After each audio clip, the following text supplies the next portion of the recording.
Hello, everybody, and good evening, and welcome back. I'm back. I'm also back after a short break, and I hope you have been fine. And without wasting any time, let us get on with the screen sharing. Okay.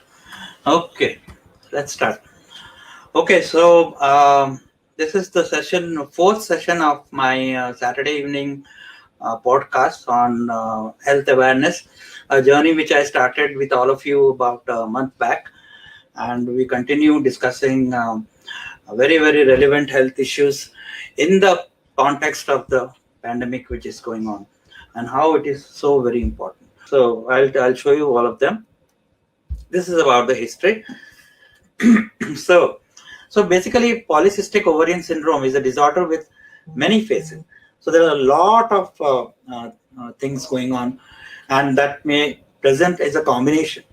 So there is excessive hair growth, there are weight changes, there are variances, there are missed periods, there is male pattern baldness, high testosterone levels, fatigue, acne, mood changes, and infertility. So many things which, but the most of the diagnostic criteria, or the signs and symptoms, are central obesity, menstruation and ovarian irregularity, expressions of hyperandrogenemia. There is increased facial body hair growth. There is male pattern baldness. There is acne, lower tone of voice, menstrual irregularities, clitoral enlargement, severe cases, and acanthosis nigricans, which is very well known sign and symptom of insulin resistance. So this is the criteria. NIH 1992, Rotterdam criteria 2004. So first you rule out androgen excess due to some other related or disorders like a tumor or something, and then you establish Rotterdam criteria says 2 out of 3 clinical and or biochemical hyperandrogenism, oligoevolution and evolution, and polycystic ovarian. Whereas the Androgen Access Society kind of made it compulsory that 2 criteria and both should be there. Clinical and or biochemical hyperandrogenism and ovarian dysfunction and polycystic ovaries. So basically, the Rotterdam criteria is most of the time followed even today. So there has to be oligo and evolution, and there has to be androgen excess, and there has to be polycystic ovaries. So at least one ovary, 12 or more follicles.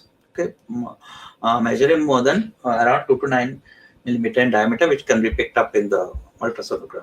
So to make it simple, so these are the 3 things. So there is polycystic ovaries, there is hyperandrogenism, and there is anigo-ovulation. We know what hyperandrogenism is by now, and also what polycystic ovaries are. I would like to clarify a little over here. What is anevolution? Actually, the definition is if a lady has fewer than 10 menstrual cycles per year, or cycles that are 35 days long or longer, it is said to be an anevolution. Many women actually believe that this is a normal thing, but most definitely it is not. Cycles that are 35 days in length or longer, even if they are regular, are red flags for PCOS, particularly if a woman's cycle has been longer since her teenage years. So menstrual irregularity is one of the most common things which occur. In fact, Dr. John Nestler from Virginia University said that if a woman has fewer than 8 menstrual periods a year on a chronic basis, she probably has a 50 to 80% chance of having polycystic ovary syndrome based on that single observation. Irregular, absent, or rare menstrual cycles are all common symptoms of PCOS. An estimated 85% of women with PCOS suffer from menstrual irregularities. So both ways, if you look at it, PCOS is associated with miscarriages, and it is the most common cause of infertility in the industrialized nation. So this is what happens is when you look at this criteria, it is actually a spectrum of these 3.